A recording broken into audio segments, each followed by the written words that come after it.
Content ఎంత ఎక్కువగా ఉంటే పెద్ద పేగులో మీకు ఏదైతే మనం తిన్న ఫుడ్ అరుగుతూ ఏదైతే మిగిలిపోయిన వేస్టేజ్ ప్రోడక్ట్ అనేది మలం కింద మారే ప్రాసెస్లో అక్కడ మీకు వాటర్ అనేది చాలా మటుకు యూజ్ అవుతూ ఉంటుంది.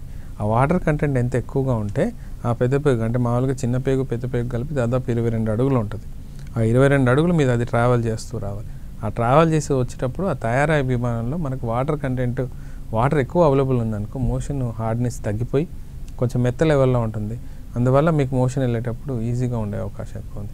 ఎందుకంటే మీరు మోషన్ బాగా హార్డ్గా ఉన్నప్పుడు ఎంత ప్రెషర్ చేస్తే హైయెస్ట్ ప్రెషర్ మనం ఒకవేళ మన వెహికల్ స్పీడ్తో కంట్రోల్ చేసినట్టయితే 180 to 200 కిలోమీటర్ స్పీడ్తో మనం వెళ్తూ ఉంటాం. అందుకని ఆ స్పీడ్ ఆ ప్రెషర్ పెట్టినప్పుడు ఆటోమేటిక్గా మీకు క్రాకింగ్ అనేది వచ్చేస్తుంది. లేదా వెయిన్స్ మీద పడిందా పైల్స్ డెవలప్ అయిపోతూ ఉంటుంది. అలాగే ఉండిపోయిందా అబ్సెస్ డెవలప్ అయిపోతుంది. అది ఫిష్ల కింద మారిపోతుంటుంది. సో వాటర్ అనేది 4 to 5 లీటర్స్ అనేది మస్ట్ మ్యాండేటరీ. అది ఖచ్చితంగా తీసుకోవాలి. అది వాయిల్ పడట్లేదు కావట్లేదు అంటే టైమింగ్ అలారం లాగా పెట్టుకొని మీరు తాగడం నేర్చుకోండి.